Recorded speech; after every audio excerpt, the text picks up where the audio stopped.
Thank you. I very much wanted to come to this meeting, and when I go to these meetings, like most of us, we're expected to hold a presentation. I really had nothing much that I wanted to present, nothing new. And so I thought about this title because the puzzle of measuring body temperature is something it's come up a lot today. You know, we have lots of problems. Measuring body temperature isn't as easy as people think it is, depending on what we want to do. And we've heard that lots of times today. I'm simply going to say it again. And as your talk comes towards the end of the day, you find that people have already said what you're going to say ahead of you. So the originality is not quite there, but this is my way of saying it and showing some of the problems that we have. And of course, as Francis has pointed out, there's a lot of interest in being able to measure body temperature come out of this debate here. And then, of course, there's a lot of discussion as to how reliable is the inacanthus temperature and so on. And this has been still debated backwards and forwards as to whether this is good enough or not. And of course, and Francis and I, in several publications, have looked into this and into the concerns and the problems involved. And Francis has touched on these on his last talk. But I think the debate we're talking about basically has three main factors in the debate. And of course, the first thing is the exactness of the relationship between deep body temperature and infrared thermal images of selected skin areas. What I call the fudge factor. You measure a temperature here. It's never, of course, the same as core temperature. You have to add something onto it to get the so-called fudge factor. And there's a lot of debate as to what is the fudge factor, whether you measure it in the ear or wherever. And then, of course, the problems, of course, this is something none of us can do anything about this. The inability to be able to detect an infected person in the late stages or the early stages because of the problems that Marta was mentioning in different phases of the fever. And of course then, which Francis went into, the camera quality and the camera usage and all this sort of business, which he went into great detail on. So this is a factor here which concerns me a lot, the fudge factor. But before we go into that, we should perhaps remind us that we use these terms core temperature, fever and so on. What do we mean and what do we say these? And these have been, the thermal physiologists have defined these terms. This is a glossary of terms for thermal physiology. This is the last edition. It's quite old now. It's done in 2001. And in this glossary here, we look at these terms. And for example, if you look under the thing core temperature or temperature core, the thermal core, which is those inner tissues of the body whose temperature are not changed in their relationship to each other by other circuitry adjustments and changes in heat dissipation to the environment that affect the thermal shell of the body. Note, the term is used mainly to describe the deep body tissues of homeotherms, whose temperature are represented by the core temperature. So a very, very broad definition in many ways. If we look at the word core temperature, how do we define that? Well, ideally, it's the mean temperature of the thermal core, because as we all know, the hypothalamus is integrating thermal signals from all over the body to make its final adjustment as to how it should defend your body temperature. But there's no such thing as one body temperature which has been regulated. Yeah? Most who are interested in homeostasis and temperature regulation believe that temperature is being regulated and not body heat content. So the thermal core is the mean temperature of the core. So in practice, this is represented by a specific core temperature. So we have to go in and measure somewhere, as such as the rectal or, for example, the oral temperature. And of course, people think that more reliable representatives could be the esophageal temperature at the level of the heart, or indeed, if you could get into the aorta, measure arterial blood temperature and so on. So these are the practical problems, is how you define them, but most of us agree with these sort of definitions, even though the thermal physiologists in their wisdom still have problems defining them in a specific sense. They're very general definitions, and always will be, I think. Fever, of course, is the state of elevated core temperature, getting back to the word core, which is often but not necessarily part of the defense mechanism and so on. So most of us realize that the fever is the elevated core temperature, and that's not a problem at all. But if you look at the accuracy and the position and the precision of temperature measurements, well, we could say perhaps the gold standard, if you were able to get a gold standard, we might say, well, pulmonary arterial blood temperature might be it, but again, it's a question of what you feel. And then we get into the area rectal, and rectal is good and bad depending on what time and where you're measuring it and what the situation is. And as we've heard today, it's not perhaps very reliable in some circumstances, but it's a contact. We have oral, for better or worse, contact, axillary contact, and so on. The oral canal, the ear, temperature, getting into the world of contact and infrared. This idea of the temporal artery here, these scanning thermometers, which scan, they measure the temporal artery temperature, and they add on a Fudge Factor and give you core temperature.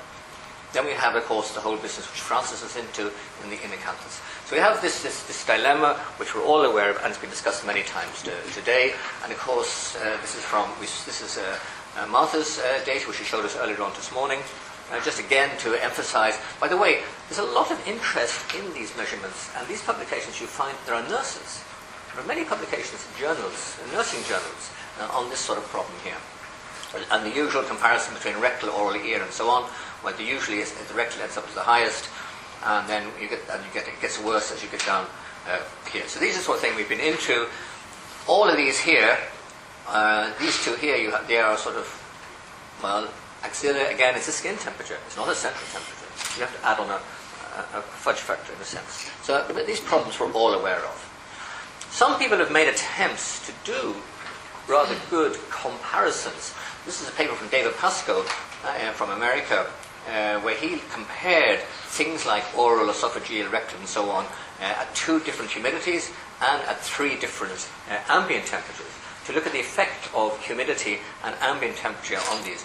Now, this was published in Thermology International with some mistakes in it, but basically you see he looked at 3 air temperatures, 15, 21, 26, 2 humidities, and as you expect, rectal temperatures, what we would expect, around 37, no problem there.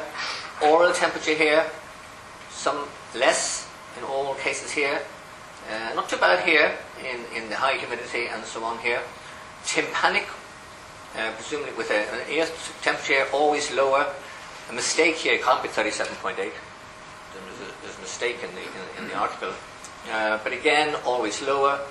In acanthus, again getting much lower. This is again a mistake here. It can't be over normal body temperature. Something's wrong here, but still lower. And if you look at the difference between rectal temperature and in acanthus, which Francis got into a little bit, you see here that there's a huge variation. It varies also by the way, there's a larger difference in colder temperatures than there is in warmer temperatures, air temperatures. So it's quite clearly that air temperature it's a skin temperature. It's affecting the acanthus temperature, and in quite a dramatic way, by over up to a degree in some cases. So these are these problems we are and these challenges which we have to really be aware of. And of course, you've heard this many times this morning. Like everybody else, I wanted to give my attempt at doing it. And here's a situation where we're both in comparison. This is the subject in the climatic laboratory here, the infrared camera, the reference point, the constant temperature reference here.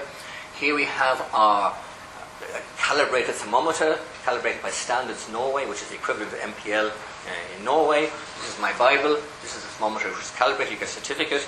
All the thermocouples here are calibrated against this thermometer in this constant temperature reference chamber system here. So everything is completely controlled to the best of our ability. We can't do it to the MPL level, but at least to the best of our abilities. We think we're measuring relatively accurately, and everything's controlled and so on. And then you can then go in here and we do the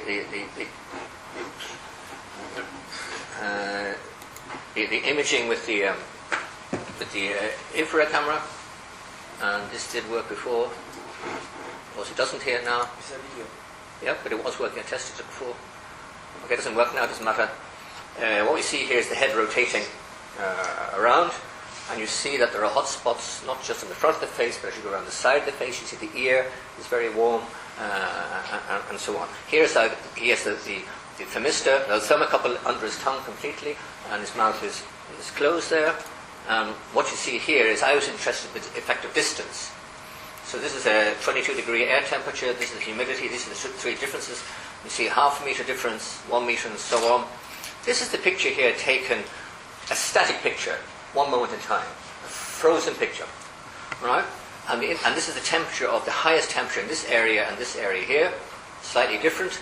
Again, getting to the problem Francis is talking about the orientation of the head and so on, because from the sequences you took up where the head is moving like that, we look for the highest temperature. And the highest temperature we can measure here was 36.1 in this page, in this situation here, around 36, in fairly close symmetry between the left and the right eye.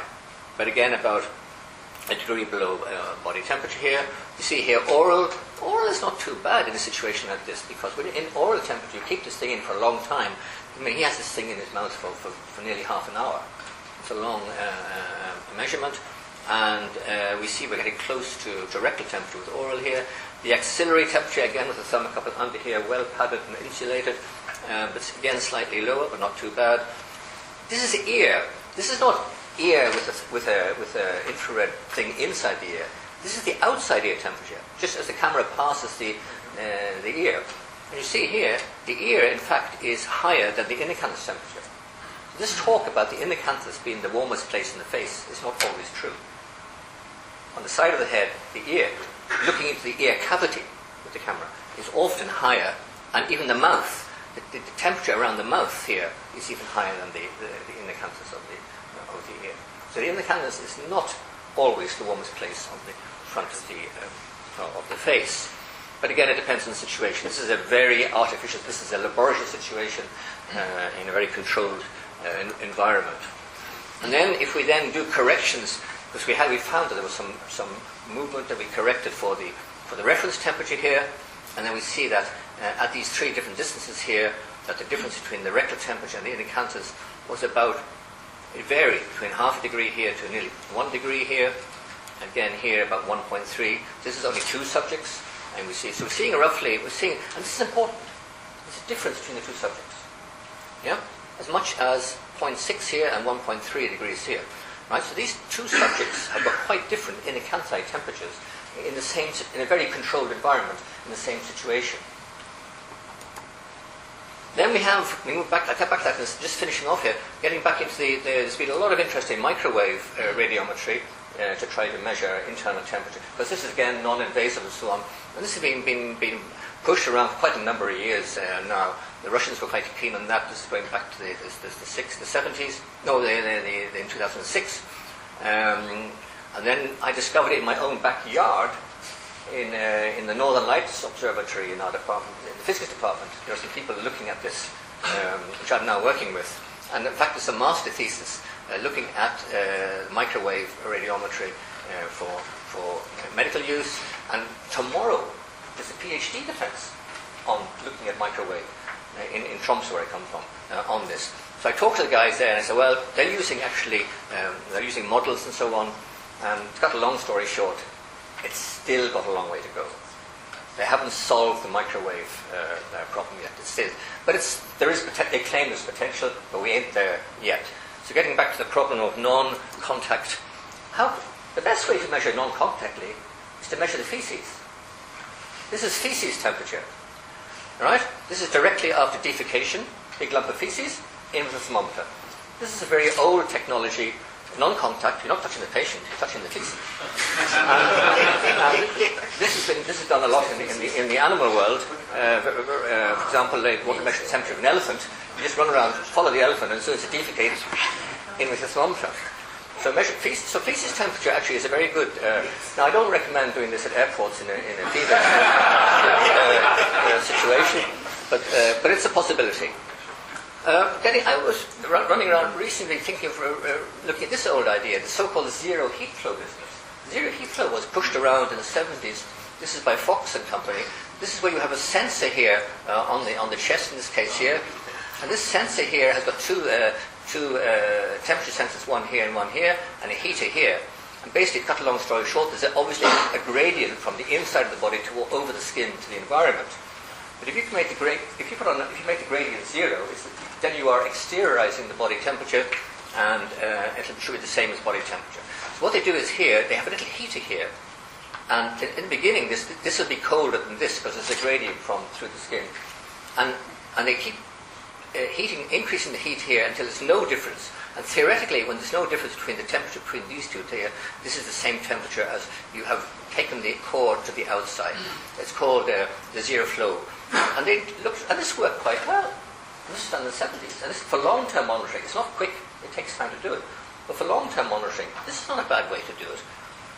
And I discovered that this is still being played around with. This is a paper from last year from people doing this non-invasive way here during exercise. We start off here, rest, and then there's exercise, and then recovery, and so on. And this read line here is the zero point temperature on one of these devices here, and the black line is the esophageal temperature. The rectal temperature is this one here. During exercise, rectal, as we know, it's a dynamic situation. It lags behind. And when you recover, the rectal stays up, but the esophageal temperature comes down, so it lags behind. So rectal is not a good, and we all know that. It's old stuff. So it's not too bad. But these guys, they did this experiment. The air temperature was 35 degrees. Yeah, doesn't make any sense. So this zero flow heating system has still got a little to go. Finally, this is my way of fever screening. And when we were doing right at the doctor with the ISO, I did a little test in my living room with my family with this advanced system here, with a gap here, and the camera was looking straight into it. And I bet you the video probably doesn't work here. No, unfortunately, it doesn't work here. So what we can do is here, because this is rather. I can just go here. We can go look at the video separately here. Hopefully. Take this one down here. There it is, Slit Test. Will this open up? Do you have a open with? We've got media player here. We'll use Windows Media Player here. And we might just see it. And it didn't open. Alright, then that's the. There we go. And this is the Slit Test. No, it's not going to work. Alright. Here it comes. So this is the first person looking in, might recognize that person. The second person coming in, and they're all going from this side to this side, the third person, and this is the third person here. And now, not to tell you the truth, there's three more people, but actually it's the same three, going back the other way. Yeah? And you see, this is speeds up, and this gives you an idea of the sort of the amount of time you might have to do this in a screening situation. And then the interesting thing here is that if we go back to the final picture here, this is the last picture. Oops, why that? I don't know. And this is the result. So this is the highest temperature measured. This took 30 seconds for these 6 people to be screened. Only the highest. No, this is the actual temperature measure, and you yourself. This line here shows the results for here. So we measured the inner can. The highest temperature here, which is in this area here, was 34.9 in this situation here, way below 36, quite low. And then you see there's 3 different values, 3 different healthy people. And these 3 different healthy people go the other way, and that's good, because these 2 should be the same, and these 2 should be the same, and so on. The reason I show this, is that it is you have this you can see this huge difference from individual to individual. So this is just an example of the practical problems we face with this sort of technology in a real life situation. I mean, I came to Heathrow the other day.